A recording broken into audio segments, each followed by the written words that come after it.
welcome. This webinar is being hosted by the Oregon Farmers Markets Association, or OFMA. OFMA supports farmers markets with training, advocacy, funding, and promotion. We run workshops and peer learning circles every month. There are lots of opportunities with OFMA to connect and find support from the statewide farmers market community. You can check out our event schedule online and see what's coming next. And we hope you'll register and join us again. We also have recordings of all our past workshops in our YouTube library. And we'll put a few links in the chat if you want to check those out later. So let me share just a couple of things about how our sessions work. My name is Amanda Cross. I'm with OFMA and I'm here as host today. Also here from OFMA is Kendra Graves, who you'll be talking with via the chat window. And we want to welcome that your cameras be on and off, whatever feels good to help you attend and participate. But please do participate. We're here for you to share your real experiences and questions about running farmers markets. The other way to contribute is with your time and making sure you give space for others to respond to you and ask their own questions as well. We've got a variety of options for contributing. Maybe try something new today in a way you haven't before. You can type your thoughts in the chat or voice out loud when we have group discussion.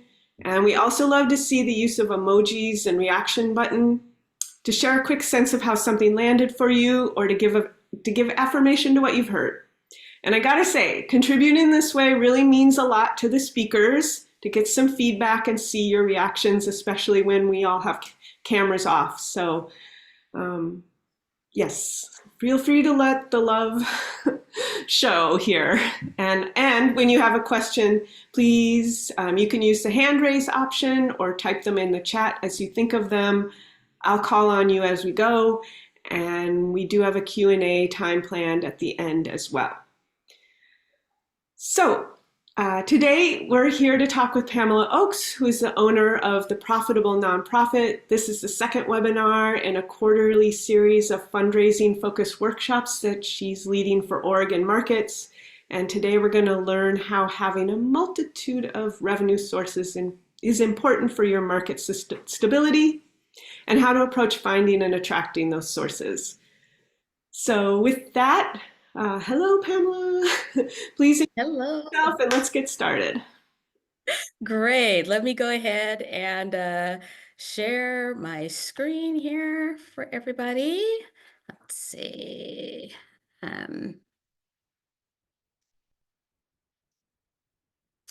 Okay.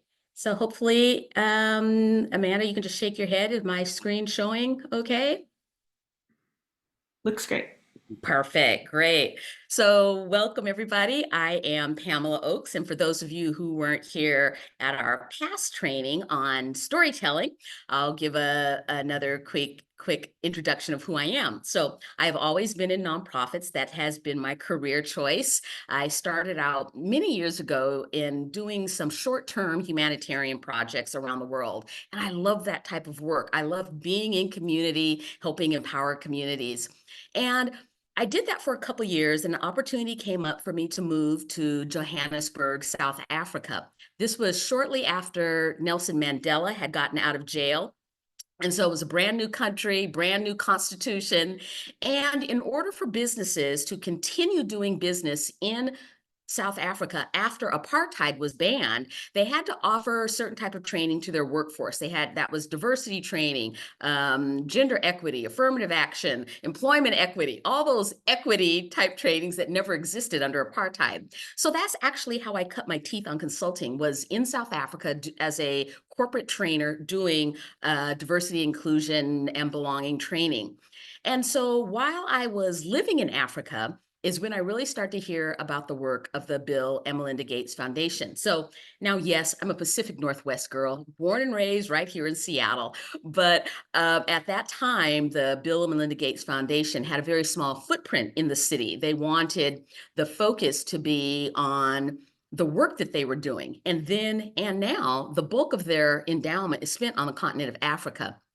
So I always think it's funny that I learned more about them living in Africa than I ever did living in their backyard. But I thought, when I go home to Seattle, I'd love to work for the Gates Foundation. So that's what I did. Came back, ended up working at the Gates Foundation, and now I am a grant maker. I'm one of those people that says, yes, we will fund your nonprofit, or no, we will not fund your nonprofit, and why? And the why was eye-opening to me. And I learned very quickly there was a disconnect between this hoard of wealth that we were sitting on top of, and that many foundations across the country are sitting on top of, and all of these communities and organizations that are completely invisible to the bulk of those foundations. That invisibility primarily was for community nonprofits serving communities of color, or nonprofits led by people of color. So as a woman of color, I had a bit of an issue with that. So I started consulting part-time while I was working full-time to really help empower communities of color and organizations led by people of color to understand, what does it take to become visible to foundations across the country? How do you locate funding for your initiative? How do you get on the radar? How do you qualify for funding? And all those questions about how do you find sustainable funding for your organization? So I did that for a couple of years. And then my little side hustle just outgrew my full-time gig. So here I am today, 8 years later, working as a full-time fund development and capacity enhancement consultant, offering those services always through an equity and social justice lens. So getting to the question that we put in the chat, how many grant-making foundations do you think there are in Oregon? A lot of different answers. I saw 100, I saw 50, I saw 120, saw 500. Would it surprise you to know there are 3,938? 3,938 in Oregon alone, right? Roughly around that same amount in Washington. So I always ask that because it always surprises me that the people who most need to know who the funders are usually the last ones to know. Right? You're going to those major sources, the Gates Foundation, the Ford Foundation, everything that you hear about, but there are thousands, literally, that you probably haven't heard of, but that still have money to supply. Now, this screen right here, it's a very busy slide. I totally get it. And you're probably thinking, didn't somebody tell her how to do PowerPoint slides and not cram it with information? But that is the whole point of this slide. This is literally talking about the trillions of dollars that are available for nonprofits. And I always bring it up because people immediately talk when I talk about funding, it's like there's no money out there. There's nothing out there. We've tried, we've looked at all 50 nonprofit fund making organizations in Oregon, and I was the money is never the issue. There is more than enough money to fund your nonprofit. The question is, do you know where those sources are? So that's what we're going to kind of talk about today. Really being able to diversify your funding sources for your nonprofit. I'll provide this slide deck to you so you will have this. I know it's a lot of information on here, but basically 114 billion for community services, 44 billion arts, let's see, whatever, human services, 236 billion, 20 billion for environment. Money is not there's more than enough money out there. Do you know where to find it? That is the big question, right? So what we're going to talk about in this series that we're doing is really about fund development, about putting together a support base, a funding support base for your organization. There are 5 very distinct steps in that. The first one we talked about at the first training is the case statement, your case for support, your story that you are telling. And while I talk about that all the time, people are always like, yeah, we don't need to talk about the story. Just show me how to get the money. And what you have to understand is that your story is what leads to the money. You don't have a good story, you're not going to be able to generate the interest in who you are as a nonprofit to encourage people to want to support you. And so the story that you're telling is so important. The story is your advertising, it's your marketing that talks about who you are and it's your value proposition. So we talked about that before. You can reach out to Amanda if you need those notes or those slides or whatever. But today we're really focusing on the second step, which is your fund development strategy. And there has to be a strategy. It's not just, show me money. It's not a strategy. The fund development strategy is really talking about what are the various pools or sources of revenue that we will tap into in order to come up with the amount of money that we need to meet our budget, right? It's all about identifying the various sources and pools of revenue. That's what a strategy is. A funding strategy is not crossing your fingers. It's not prayer. It's not rubbing your magic rabbit's foot. All those things may be great, but if you have not identified the various sources of revenue, you're missing a key element.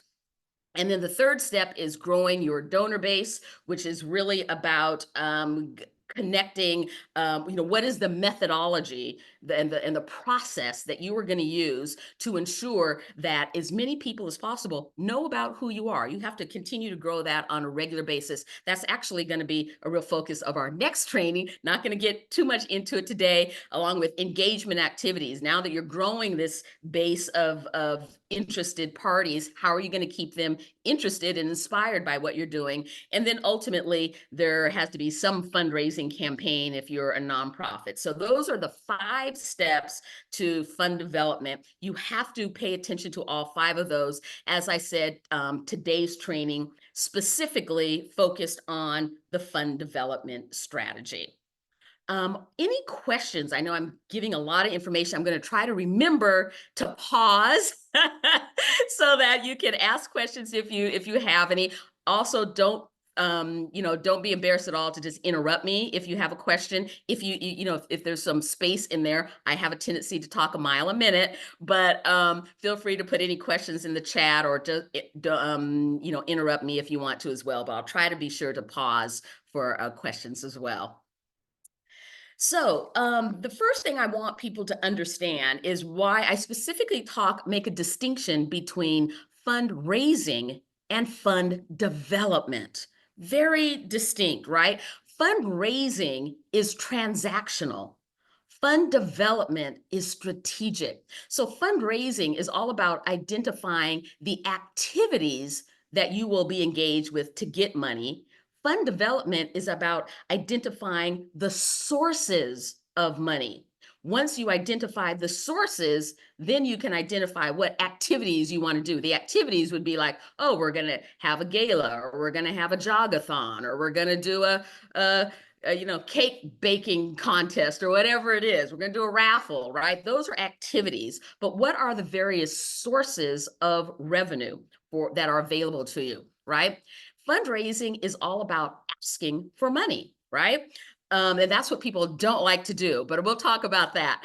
Fund development is about creating the enabling or favorable environment to ask for money. It's setting the stage before you ask for money. Very, very important. If you have not set the stage, people are not going to be in a place to want to give you money, right? They're not inspired yet. They're not motivated yet. And yet we want to just jump in and ask people for money. And it's very ineffective. You first have to lay the foundation, set the stage, prime the pump, so to speak. And that's what fund development is all about. And we will definitely talk about that. Fundraising is focused on events, like I said, the whatever those activities and events are. But fund development is more focused on the relationship building, about the networking, about getting people to a place of wanting to know about you and hearing about you, and building, creating your tribe, so to speak, of who is interested and motivated about what you're doing. Fundraising is an optional role for board members. If you're a small organization, oftentimes your board has to it's all hands on deck, right? And so if they want to do fundraising, that's great, meaning getting involved in the gala or the raffle or whatever it is. That's wonderful. That's optional. Fund development is essential for a nonprofit board of directors. Essential, not optional. And so boards always tell me, well, I'm the board of directors. We don't have anything to do with raising the money. Yeah, you do. It's fund development is your main part of that. That is all about that relationship building, connecting, networking, making sure that there are open doors to funding sources, making sure that that your organization has been introduced to the key players and the key connectors in the funding spaces. That is the huge role for the board of directors. The main role of a board is to approve a budget and ensure that there's sufficient funding there to meet that budget. Approve a budget, ensure that there's sufficient funding. The way that you ensure there's sufficient funding is networking and introducing and keeping those doors open. I made that comment that there are nearly almost 4,000 grant-making foundations in Oregon alone, and I saw a lot of eyes, go up. One of the key roles of board members, who are those 4,000 grant-making organizations, right? If you thought there was only 12 or 50, you've got a lot of networking and introducing to do, right? Now, is that to say that all 4,000 of those organizations are funding farmers markets? No, they're not. But that is the role. Who is? Of those 4,000, who's funding what you do? That is what you need to do. Now, true enough, if you are large enough and have a designated fund development director or fund development team, that is what they do.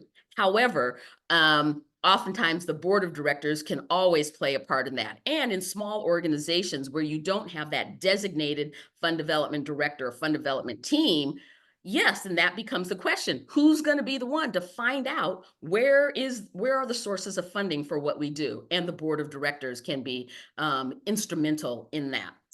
All fundraising is considered fund development, but not all fund development is considered fundraising. Again, fundraising, very transactional. Fund development is strategic. And we are definitely focused on the strategic side of things when we talk about fund development. The other really important thing to understand is where your donations come from. This is it can still be applicable to a farmer's market, but I still want to make this distinction between donors and beneficiaries, right? Your beneficiaries are your clients, the ones who partake of your services, right? Now, for farmers market, your beneficiaries can also be your supporters. Your supporters, are your donors, right? The ones who fund what you do. Your beneficiaries are individuals receiving direct benefit of your programs and services. Your donors are the partners that help you make that work possible by funding it.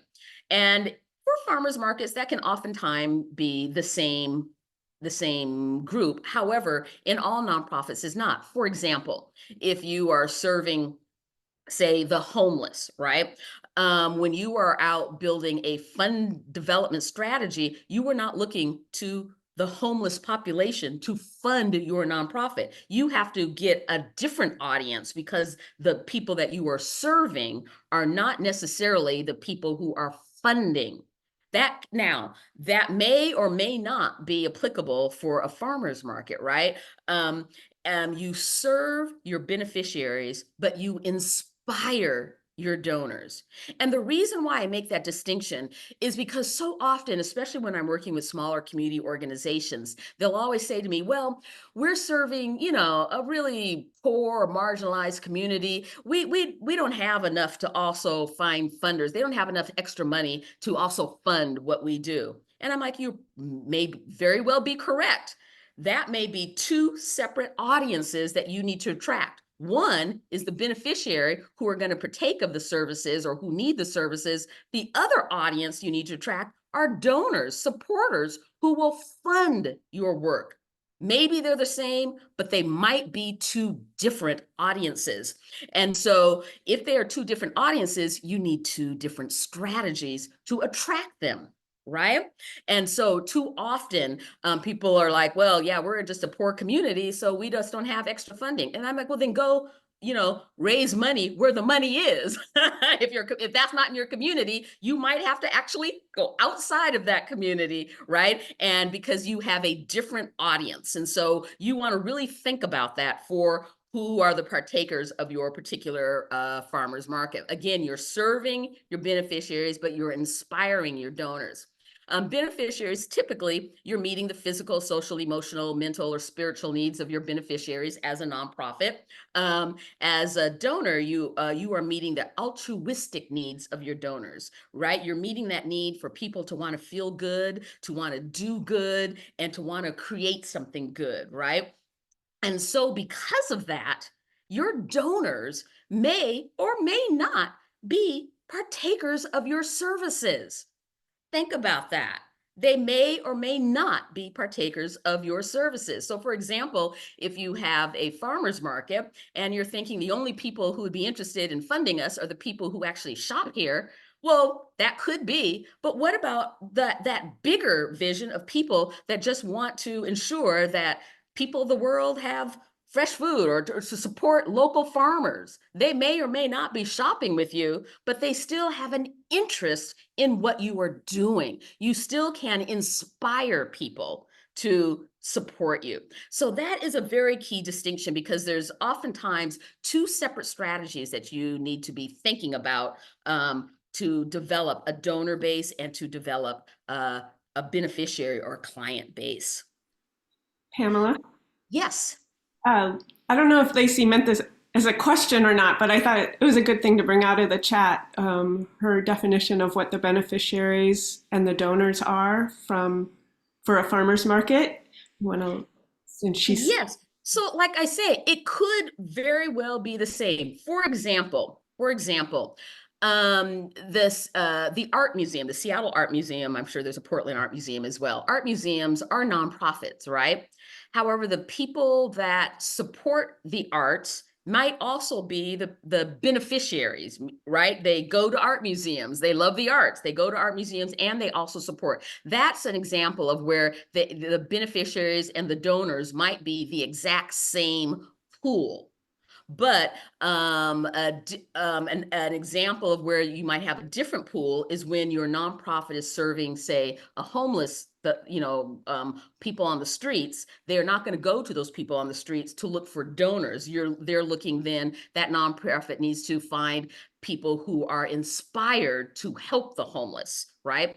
And so for a farmer's market, it could potentially be one and the same. People who shop at the farmers market are also people who might also support it. That's also true. But don't stop there, because a farmer's market does more than just have fresh apples, right? They're doing more for the community. They're doing more for the environment. And so if you focus on those things, then you might attract people who are interested in the environment and would support your farmers market because of how it benefits the environment. But if you only focus on people who are interested in the fact that you have apples on sale on Tuesday, then you're missing all those people who might be inspired by the fact that you're helping small businesses, you're growing small businesses, you're helping the environment, you're supporting farmers, you're creating healthier communities, right? You're missing all of those people because you're only focused on the small aspect of who's buying here. So you really want to think about that. And we'll talk a little bit more about this as all, but that's also where your story comes in. Is your story only focused on or only trying to draw the attention of people who shop here? Or is your story, is your value proposition bigger than just we're located on the corner of First and Main every Sunday? I mean, you want to have a bigger impact.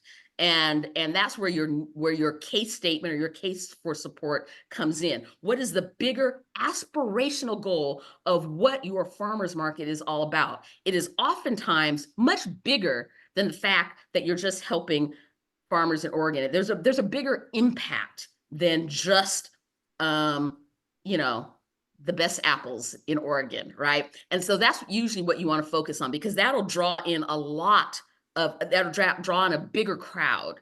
And sometimes you have to think about who is that bigger crowd. Okay.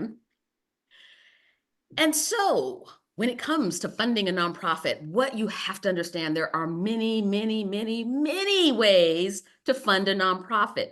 Grants are only one way. And too often, nonprofits make the mistake of putting all their resources into getting grants, and they're missing all these other diverse revenue streams. And the problem with that is, if all your eggs are in one basket, what happens if that basket falls and all those eggs break? Now there are no other revenue streams feeding your organization. The more diverse revenue streams or revenue pools or pools of sources of funding that you dip into, the more sustainable and the more healthy your nonprofit will be. Because if one stream dries up, there's another stream feeding it. And if that stream dries up, there's something else. But if all your eggs are in one basket and that dries up, then you are, up the proverbial creek without a paddle. And so what you want to ensure is that the more diverse your revenue streams, the better. So that's what we're really talking about today. Obviously, we don't have the time to go into all of these, but I'm going to hit on the top three revenue streams. The top three are grants. Obviously, that's what grant funding is for, to fund nonprofits. I will make this caveat today here. I said it here today. In a conservative administration, the funds that are often first to be cut are those for social services, human health services, and what? And we just elected an incredibly conservative administration. So if you thought grant funding was hard to get before, buckle up.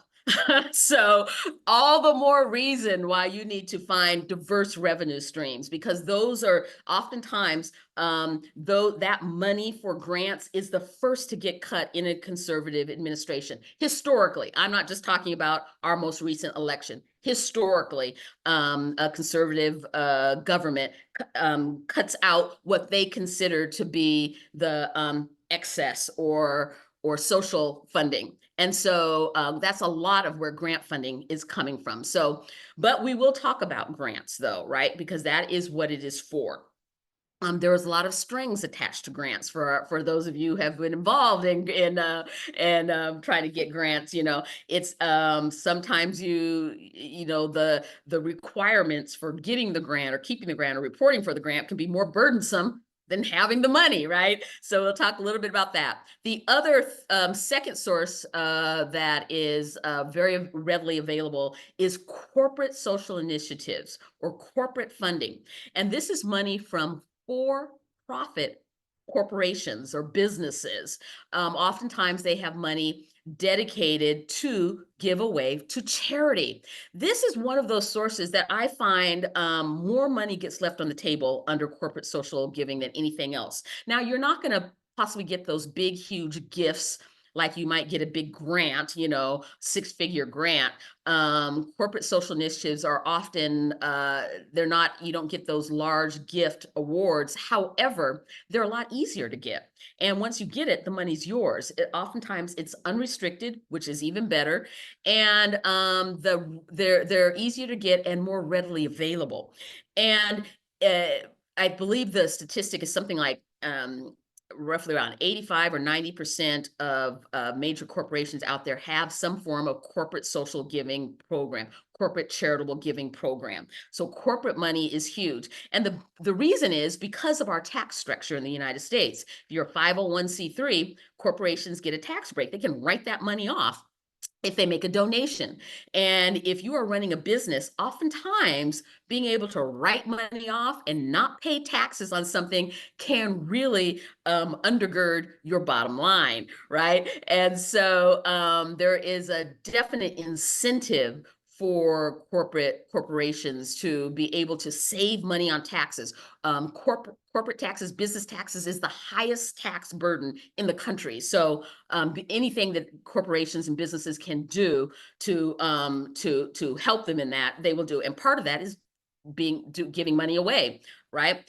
The other largest source is individuals. Actually, the individuals, of all the billions of dollars that went to nonprofits, 70%, 70% comes from individuals. So if you are only focusing on grants, you're missing the biggest pool of money from individuals. So building out a individual support base is huge for you. Really, really important. And we're doing a whole training on that as well, building out your donor base, but we'll talk a little bit about it today. But right now, let's talk about corporate charitable giving. I love corporate charitable giving because it's available everywhere. Um, so corporate charitable giving programs might also be known as corporate social responsibility, corporate social initiative, however that company decides to refer to it. Larger companies, say like a Starbucks or a Amazon or something, or a Nike, they probably have a very formal corporate charitable giving program that you could find out about. Smaller businesses can still have, they can reap the same benefit of a corporate charitable giving program, but because they're small, they might not call it that, right? They might not call it a corporate charitable giving program. They're like, we're the local hair salon. What do you mean corporate charitable giving program? But then you're just asking for a donation, right? But the same benefit is there. There is a tax incentive for companies to give money to a 501c3. Which is huge, right? Meaning that they don't have to pay taxes on that money. And just because a business may say they give away, $50,000 to charity, they don't just cut their taxes by $50,000. Giving that $50,000 away may save them, $150,000 in taxes, because it reduces their tax burden, puts them in a different tax bracket. So it's not necessarily a one-to-one, because then you may be thinking, well, what's the big deal? If they give away 50,000, they get to write off 50,000. Well, they may give away 50,000 and get to write off 150. So it all depends, right? So there's a huge incentive for corporations to designate money for charitable giving. Pamela? Yes. Yeah, not all markets can be 501c3s. Okay. Is it still, should markets that aren't 501c3 still go after this corporate money? Are corporations still interested in giving to markets that are maybe some other type of nonprofit that's not a C3? Yes. So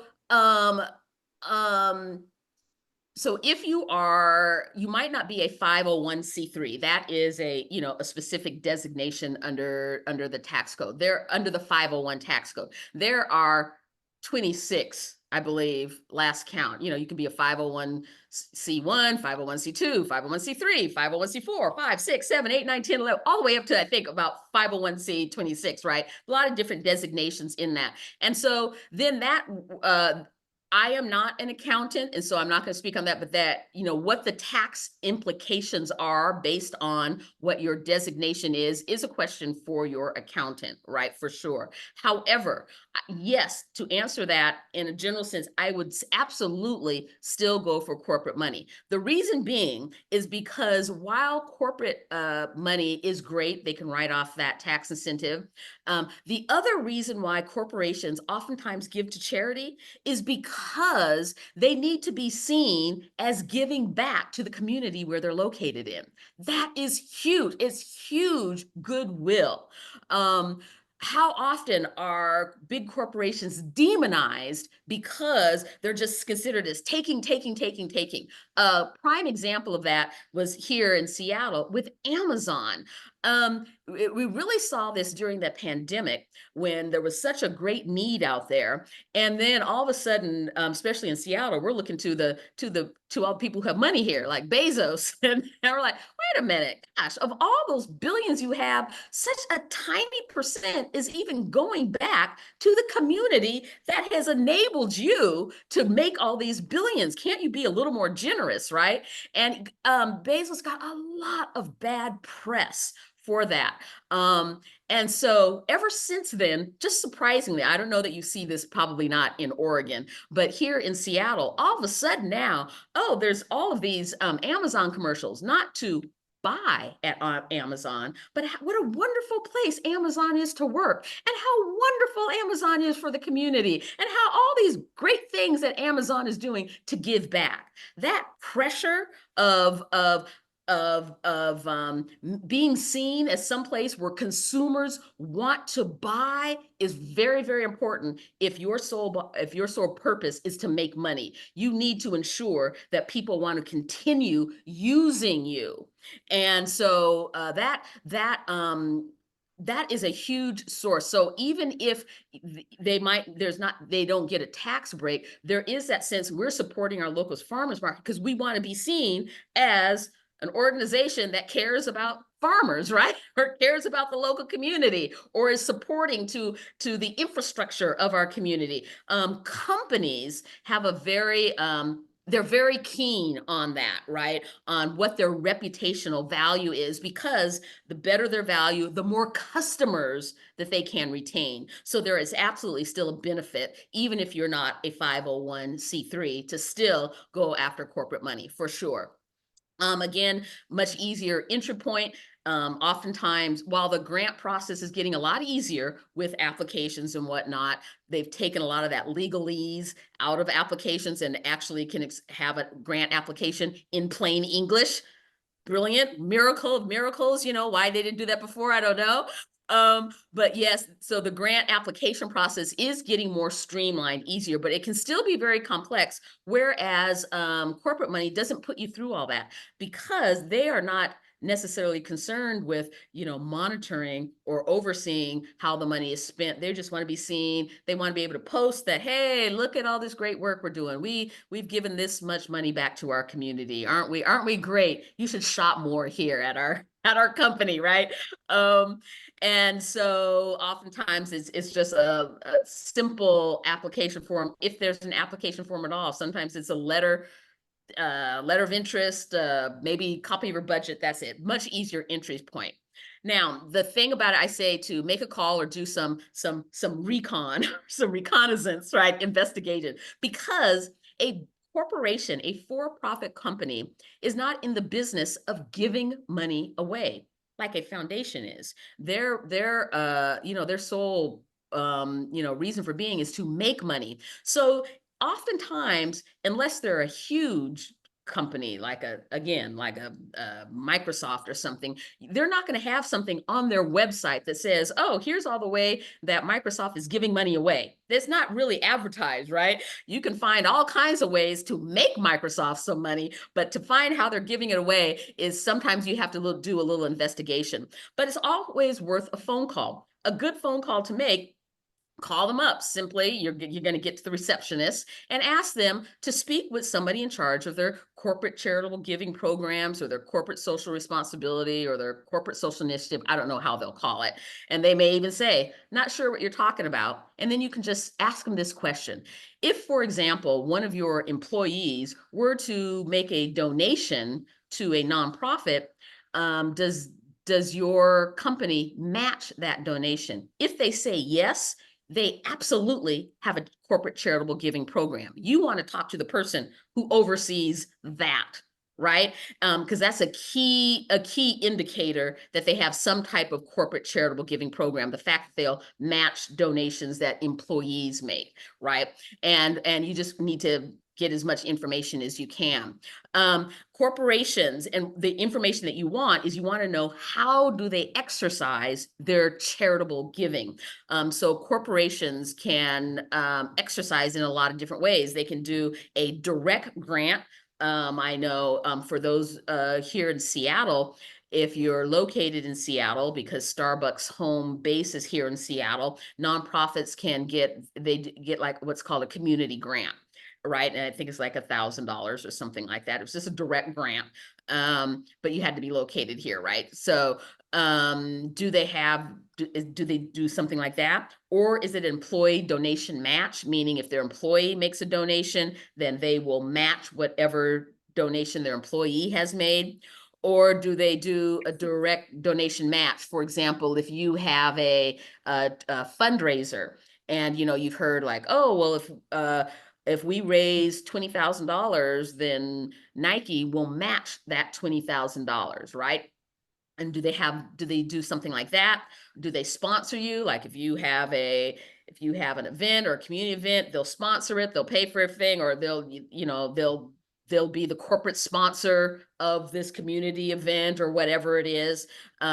Or do they do volunteer reimbursement? A lot of organizations are always surprised that if employees volunteer for your nonprofit, that their employer will often reimburse them. For example, that was Microsoft does that here, is that I have a client and they use a lot of volunteers from Microsoft because they can turn in those hours that the volunteers have volunteered, and Microsoft actually sends them a check for the amount of the hours and a percentage of those hours that have been volunteered. So having volunteers from Microsoft has become a revenue stream for this organization, right? Because they absolutely were using volunteers anyway. So they have just very, very strategically gone after volunteers from Microsoft and ask them, to be able to get that volunteer reimbursement. Or is it a company that will make an in-kind donation? Now that is a non-monetary donation.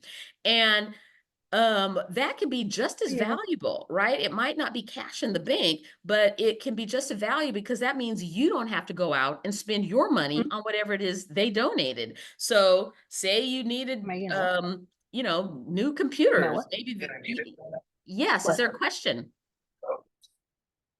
Oh, okay. Thought I had a question. Yeah. So an in-kind donation can be just as valuable. And so maybe that's how they like to do their corporate charitable giving, right? But part of that, like I say, you definitely have to, there may be some information that you could Google or find online, but very often you're going to have to end up actually investigating this. And again, this is a great job for volunteers, right? So often it's like, oh, we need volunteers to help us set up or something, and that's great. You may need that, but I think the highest and best use that a nonprofit can have for volunteers is to get volunteers to help find money, right? Because without the money, that setup is going to be very temporary. So having volunteers actually help you bring in the money. Doing something simple like this is just making some phone calls, having volunteers find out, gosh, we just learned that there was nearly 4,000 grant making foundations in Oregon. That's a great project, right? Who are these people? Where are they? What are they funding? Finding some information like that. Great use for volunteers. Um, and again, think about it this way. When it comes to corporate giving, it really is about that win-win. And that's what companies are looking for. They're looking for a win-win. They want brand visibility. Oftentimes, their corporate charitable giving can be seen as advertising or communications or marketing funding for that company. So if they give this donation, you might think, well, gosh, if they give that donation, will you let them brand your fundraiser or have their logo as a community partner on your website or something? Again, something that will bring attention to that company, right? So it's not that they're paying for advertising, but you want to make some kind of win-win. So think about how you might be able to do that. Is it a matter of giving them a shout out on your social media? It's like, hey, we're so thankful that, Pepsi gave us so much to help us with whatever, right? Just giving them a shout out in your social media or something like that.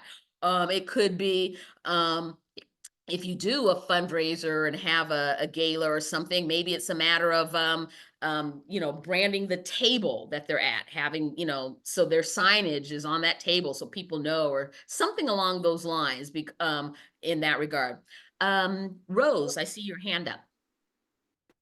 Thanks so much. Yeah, I really appreciate this. And I'm trying to think of do you have any insight on how to find corporations that have some of the programming you're talking about that are a little bit more values aligned with farmers markets or food distribution? I'm just trying to think about how to really tap into fair trade organizations or things like that that are going to have a little bit more alignment with our values and what we're trying to do in the world. And so I just don't know if you have any insight into that. My only insight is you are going to have to find that out, right? And that's the thing. A for-profit company is not necessarily out there saying, hey, if you want money from us, these are the values that you need to align to. They're about making money. So oftentimes you might have to make the case for them, right? Calling them up and saying, hey, there's a symbiotic relationship that could be here. A little win-win for you, a little win-win for us, right? Because our values are aligned. They might not be thinking that. They're thinking about how do we make more money, right? That's all they're thinking about, right? That's a successful corporation. How do we make more money? Not how do we give money away? So that might be a proposition that you have to tell them. But other than that, it really is, as I said, doing that little reconnaissance work, right? Who are those organizations that might be, that might have some alignment, right? That might be, getting your board to sit down. It's like, let's have a brainstorming session real quick. Who might be some major for-profit companies, or doesn't even have to be major, just for-profit businesses who might be aligned with what we do?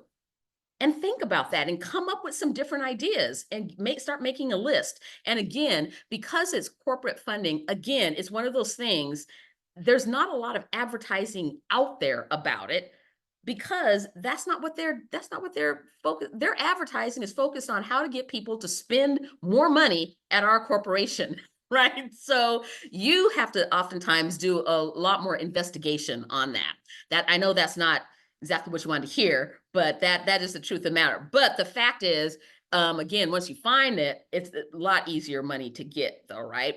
And then again, thinking about what is the win-win for them. So say you find somebody, maybe it is, I don't know, a fair trade organization, and they're like, oh my gosh, this is a perfect alignment. That organization, again, they're for profit. So what is the win-win? Do you have some public announcement you were going to make that you can mention their name? Is there a press conference that you're going to have that you can align yourself with them and, cut the ribbon together or whatever? Again, they're looking for that win-win. Is it an event or something? Because again, they're going to want some recognition of that, because that plays up for their bottom line of, oh, we're either going to make some new customers, we're gonna attract a new base for our own business, or what. So always be thinking about what is the win-win, right? Whatever that is, right? Because that win-win is going to be very important for a corporation. Very important for a corporation who's trying to, again, expand their customer base, create new customers, enter new markets. That's what they're focused on. So if you can, any way that you can get their brand out there, that they don't have to do it, you can do it for them, right? Is as something that they're very much going to be interested in. Yeah. Any other questions about that? Okay. I love this graphic here because it just talks about, again, as I said, corporate funding is often the area where a lot of money just gets left on the table. Again, for the reason that I just explained to Rose. So oftentimes you are the one who have to, go after it. And that's why most people they're like, I don't have time for that. That's why I say it's great if you could just maybe get some volunteers to do that, right? And making some phone it's a lot of phone calling and Googling, right? And so there's probably the main reason why so much of that money just gets left on the table. About $4 to $10 billion in matching fund goes unclaimed every year. 4 to 10 billion, and that's matching fund. That means if a volunteer either volunteered for you, you didn't go after the volunteer reimbursement, or an employee made a donation, you didn't go after the matching fund. And what I find most often is that even with you have donors, individual donors, is that most nonprofits, they get that donation from that donor and they're so happy, and they miss the point of, gosh, is it possible that that donation could have been matched by their employee? And just that extra step of finding out who do you work for could be opening up the door to a whole nother match, right? A whole nother source of funding. And oftentimes nonprofits don't kind of take that extra step of finding out where their donors work. So again, 4 to $10 billion left on the table. But of the Fortune 500 companies, 65% offer a matching gift program. Over 18 million people work for companies with matching gifts programs. These days, I think this is a few years, so I've used this slide sometime. I think that number is higher because more and more corporations are understanding that need to have some form of corporate charitable giving program. So more often than not, people who work for somebody who has a matching gift program, some type of corporate charitable giving program. Pamela, is there a level of gift that markets should be going after these matches? A lot of farmers market individual donors are like $20, $50. Like, should we be looking up all those matching things, or should we be doing that for those? If a donor gives, say, $500, and maybe they have we should go spend our time on that. Like, how hard is it to get these things? And see, and that's the thing. That's why I like corporate funding, because it's a lot easier to get. But you do have to get some information, right? You have to find out about it yourself, right? But it's a lot easier to get. And to me, it's like free money. Why wouldn't you go for a match if it's free money? And so I think that is definitely worthwhile. And then also recognizing with a match, especially like with corporate match, not every corporation matches 1-to-1. Some match 2-to-1. Some match 3-to-1. So don't think, oh, well, that's $50, we'll get another 50. You might get another 100 or another 150, depending on how that corporation, what their match is. It might be, is it a 1-to-1 or 2-to-1 or 3-to-1? There used to be a company, I think they went out of business. They were called Intermec. Their match was 5-to-1. So even if somebody only gave $20, man, they'll get an extra 100. So that's a huge benefit, right? Even off of small donations. Key distinction here, 84% of donors say they are more likely to donate if a match is offered. And the reason being is because people are thinking, gosh, I really want to help out the farmers market, but I only got $20.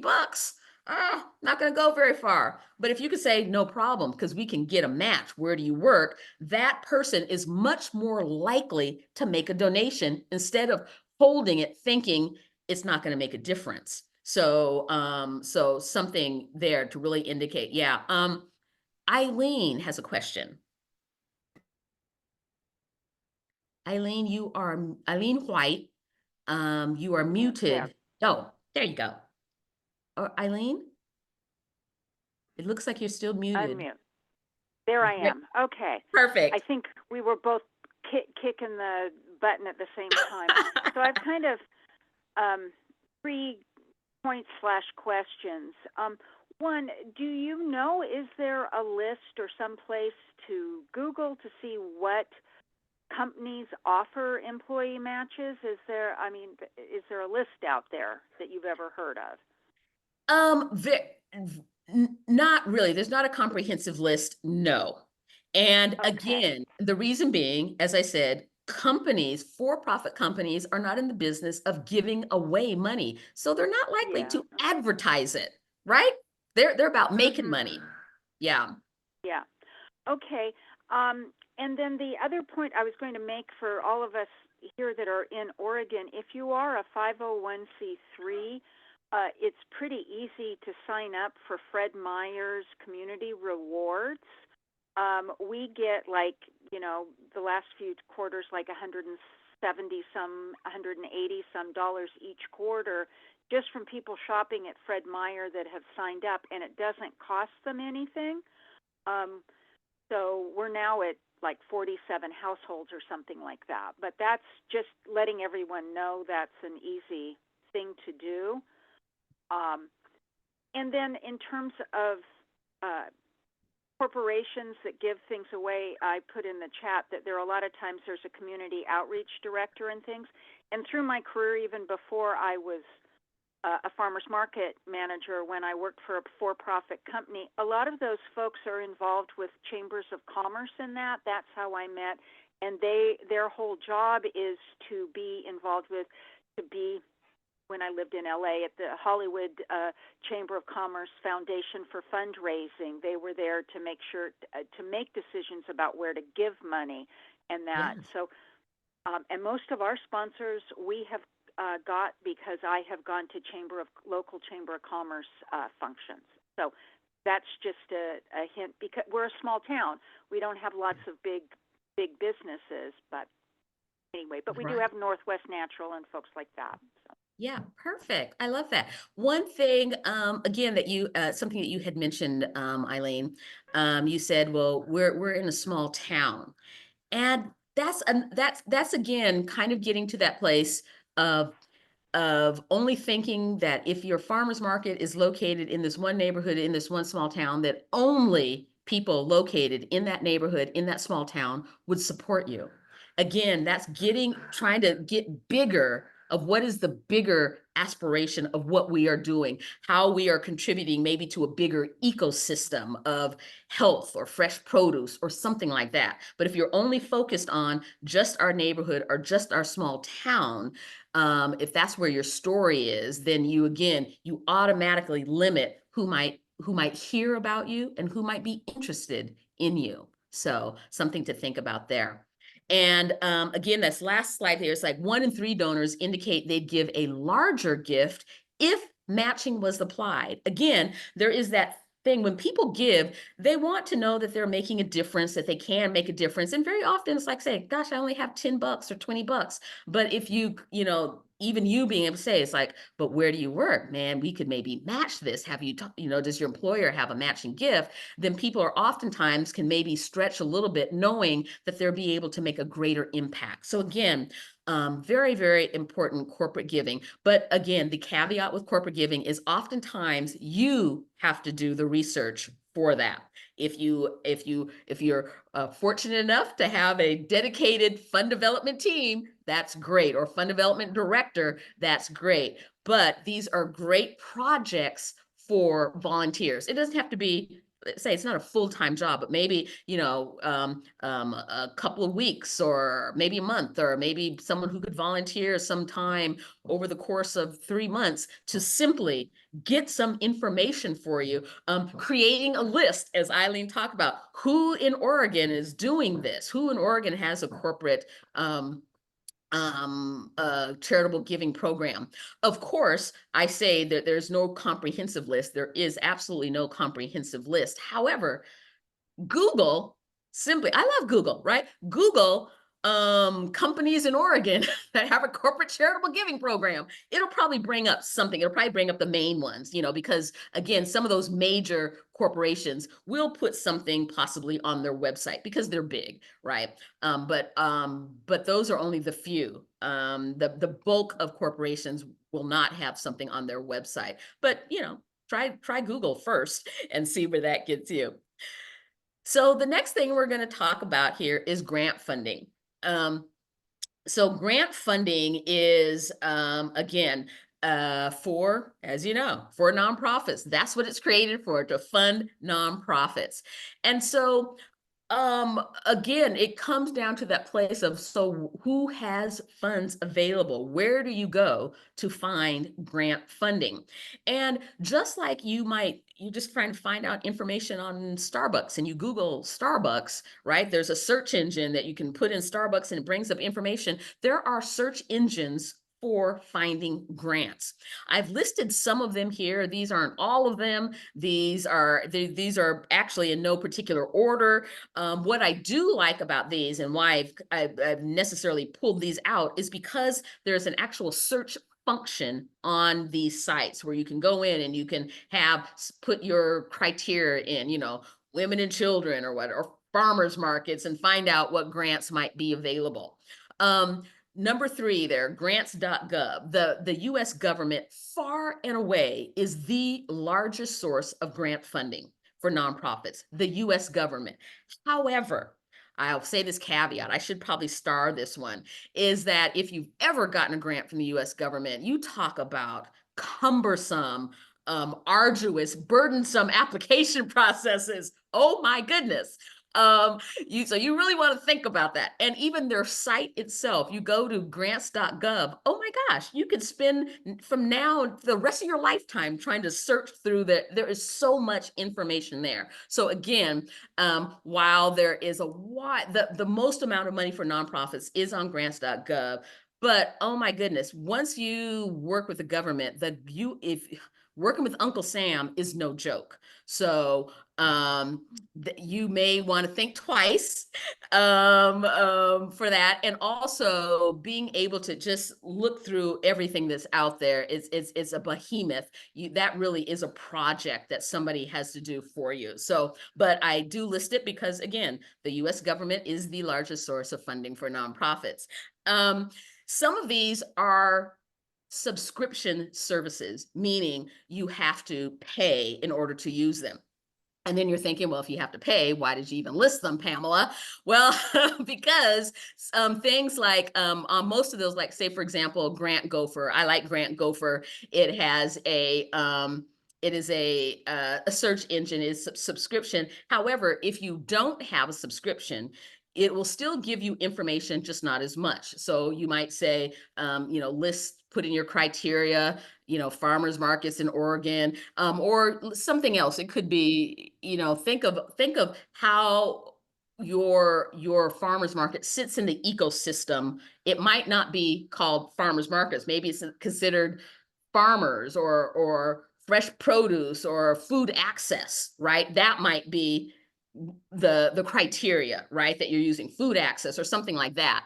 And then, you put that search in and you do a search and it says, oh, there are 50 grants for equitable food access in Oregon. But because you don't have a subscription, it may only give you 5. Well, I always say 5 is more than 0. So at least that's 5 that you never had before, right? And what I love about that is typically it'll bring up some information and then, some other links of, oh, here's a foundation or a person or whoever who's got money, who's got grant money. And what I always say is get that information. If there's a phone number, call them up, because one thing that I do know, birds of a feather flock together, and grant funders know other grant funders as well. They also flock together. So even if, you bring up somebody and you're like, do we qualify, or is this something that you would fund? They might say no. Then ask the question. Gosh, do you know who else is funding farmers markets that are providing equitable food access in Southern Oregon?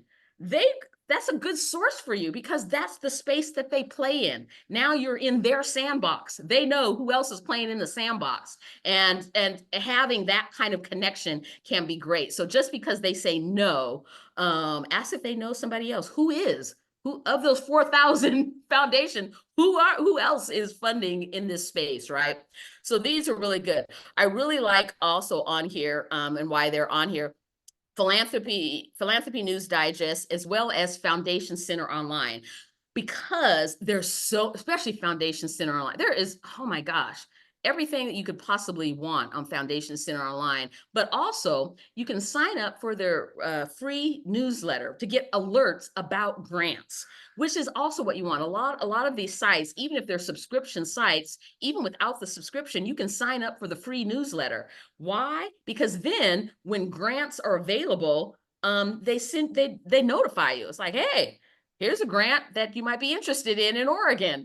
We're sending it right to your inbox, right? So you don't have to look for them. Now information is coming on available grants. It's just coming to your inbox. So it's worth it to just sign up for the free newsletters, to get some alerts about grants coming to your inbox. The last thing here that I put on here was about Cause IQ. Now, Cause IQ is not a search engine per se, but they're one of those sites that warehouses information about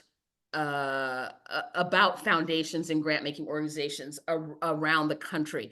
And that sometimes that can be your main source of information, because for nonprofits is always who's funding, who has money, who's doing what. Everybody has heard about the Gates Foundation and the Hewlett-Packard Foundation, but there are thousands, and I promise you, that you have never heard of, because oftentimes they're the smaller family foundations, and they might not have billions of dollars, that maybe they only have $2 million to give away, right? And so they're giving away small $5,000 or $10,000 or $20,000 grants. You might not even know about them. And so I love sites like that. I'm going to stop sharing for a moment, and let's see if we can bring up real quickly Cause IQ. Let me see. I'm hoping that I can, or we can bring that up. Can you go to that site, or do you want me? So I'm trying to figure out what's the best way to get to Cause IQ site here. Let me see if I go to it, see if it does it bring it up.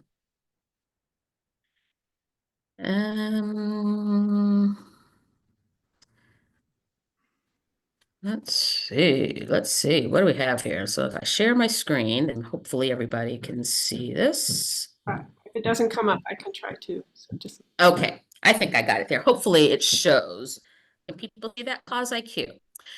So what I love is, again, it's just warehouses information. So there's a lot of information on here. Let me see if I can, what do they have here? I'm trying to see if they have like a quick, yeah, at the bottom here. Let me just see if I can do a quick search of something here. Nonprofits by city or state. Let me do Oregon.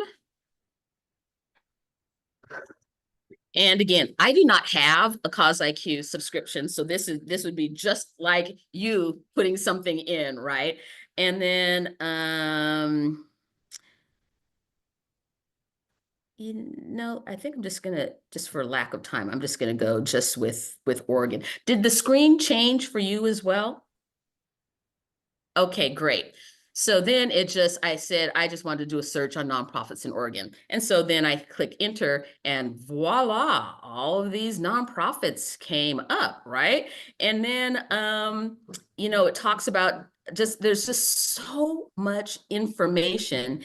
And then let's see if we can find down here, I'm just gonna hit, say, foundations. Types of foundations in Oregon, and foundations by major Oregon cities, Portland obviously probably being the main one.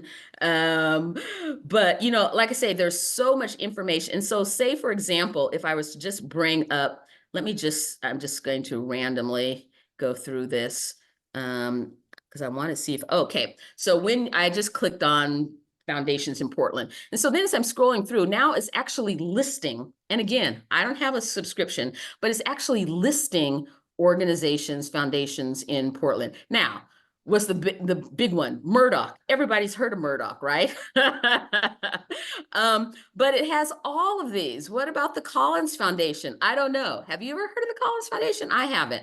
Meyer Memorial, yes, that's a big one.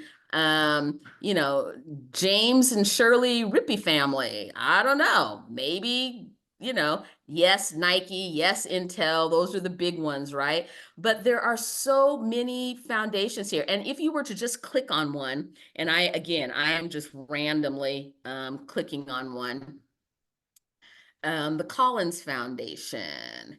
And when you click on that, then it'll tell you information all about the Collins Foundation. And what I love is it will actually, here, it lists a phone number for the Collins Foundation, their address, where they're located. It listed some of the things that they have supported before. Sometimes that's a key indication, not always, about things that they're focused on. Talked about that alignment. But that's great. What I love is if you can get a phone number. What I tell most nonprofits is to get comfortable with making phone calls and not using emails are so anonymous. You want to get to the source, pick up the phone and talk to somebody. People can just delete your email, send it to spam and never even look at it and you would never even know, but people are not likely to hang up on you when you have them on the phone. So I love phones, right? But I'm just saying, it just gives you so much information because people are like, well, how do I find out about that organization? How do I find out what they're giving to? How do I find out how much money do they have to give? Cause IQ is a great place for that. And again, it's a great place, it's a great research project if you have volunteers. It lists the personnel. I love family foundations, especially smaller ones, because they still have to give that money away, but people don't usually know about them. And so there's a lot more flexibility with a smaller foundation than, say, Bill and Melinda Gates Foundation. The Bill and Melinda Gates Foundation has they're the largest, wealthiest philanthropy. However, very narrow focus, extremely narrow. They only fund 3 initiatives, right? Global health, global development, and US education reform. That's it. If you're not involved in one of those things, you're not getting money from the Gates Foundation, regardless of the fact that they have the most money to give away. But smaller family foundations are not that restrictive because they have to give that money away. And so then often it's just limited by who's interested in what you're doing, right? And what I love is that even here, it lists the key personnel, which is wonderful. You actually have a name. It's like, well, who do I talk to? Director of Programming, Jackie Murphy, listed right there, right? And so you can get right to the people that you need to get to oftentimes who are decision makers, right? Which is great. So I love, there's so much information on Cause IQ. So whether or not you have a subscription, I don't know what the subscription service costs. I don't have one. I bet that it's not astronomical, but you as an organization have to decide whether you want it or not. But even without one, you can just search for free, just like I did. Just go on, search for free, just like I did. But you can also sign up. What I love about them is there is a free account option. And so say, for example, it lists that there are, 4,000 foundations in Oregon. With a free account, they will not give you information on all 4,000, but they will at least give you, I believe it's like up to 10 pages of information, which I think are listed 20 foundations per page. So that's up to 200. So that's quite a bit of information that you can get still with a free account. So it's still very, very, very worth it. I love sites like that. There's another one I think is called Intellectual. Very similar. They're paid, but they will allow you to get a free account or do some initial trial period to play around with it, which is always great. And when you're playing around with it, you're playing around with it and getting as much information as you can, right? Yes, play around on the site. Make copies of whatever you're doing, take some screenshots or something, right, for free. So those are just always great sites to go to. So I'm going to go back to sharing here. So that's... And we have about 15 minutes left. So just Okay. check in on what you have left and also to see if anybody's been holding any questions that they have. They should get them out now. Yes, yes. So I've got, I just got about 2 more slides and then I'm done. And so then we'll definitely open it up for questions. And the other slides that I have, oh, yeah, this one is just like when you are applying for grants, this comes back to that alignment. Make sure that you are aligned, right? Don't go through the whole process first. For example, every foundation has a primary strategic focus. So just because they have money does not mean they're funding everything. I gave that example about the Gates Foundation. They have, you know, I think their initial $42 billion endowment is now up to 67 billion, right? Because it's growing, right? The more that money sits in the bank, the more money there is, right? But they only fund a few things. And I remember when I was working there, every nonprofit that knew me was like, I need to get some money. How do I get some money? I'm like, they only fund 3 things. You have to be very specifically aligned. And most funders have a very specific focus, strategic focus. So when you get them on the phone, that's the first thing you want to know, because you may see some information. Oh, they're giving the Murdoch Foundation giving money in Oregon. That's true. However, is it only for certain initiatives, or it's only for children, or it's only for education, right? So you want to make sure that you're very specifically aligned. And these are just some questions to ask to make sure you're very specifically, not generally aligned. And I'll give you an example of what I mean by specific or general. I had a client who was working, they're located here in Washington State, but they do work overseas in Africa. And they work to get school fees for children in remote villages so that they can go to school. So now they're thinking, well, it's education and it's in Africa, so surely the Gates Foundation will fund us because the Gates Foundation works in Africa.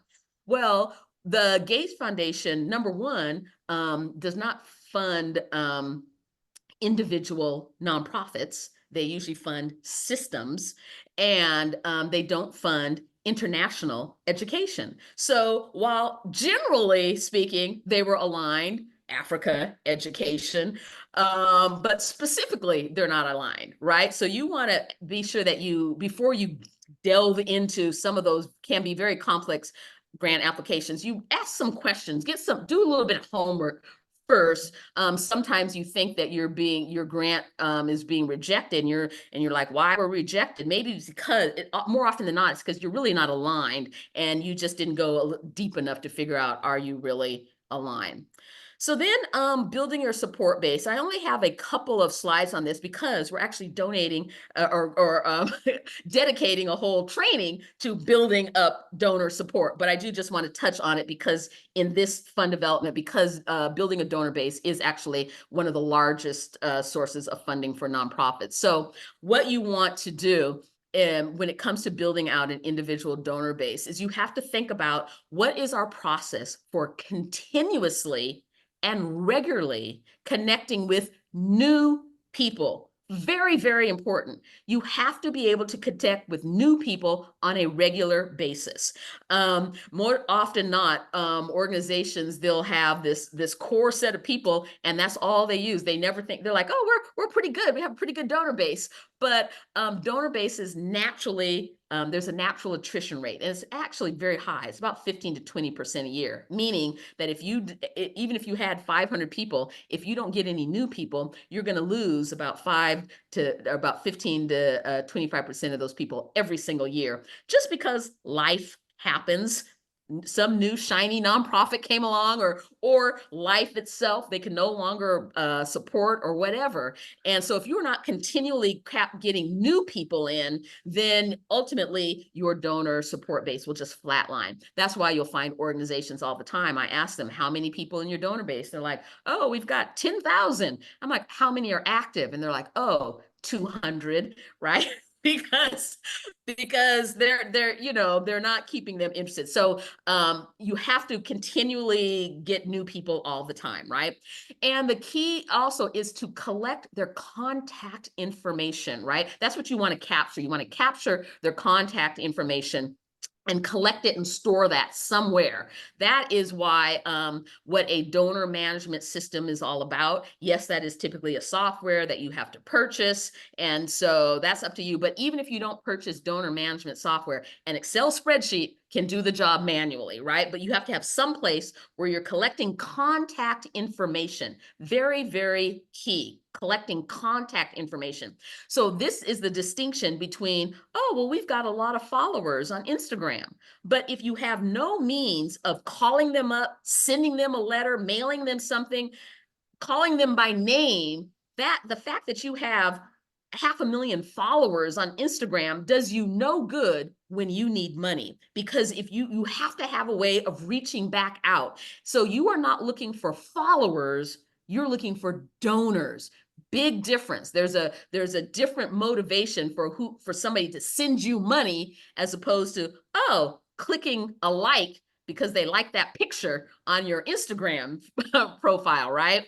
So donors, followers do not necessarily convert to donors. So make that distinction. And so a donor, a supporter, you have full contact information, full name, address, phone number, email address, and preferably where they work. Again, hard to get that match if you don't know where they work. So ideally, that's what you want. The more information you have on your donors, the better.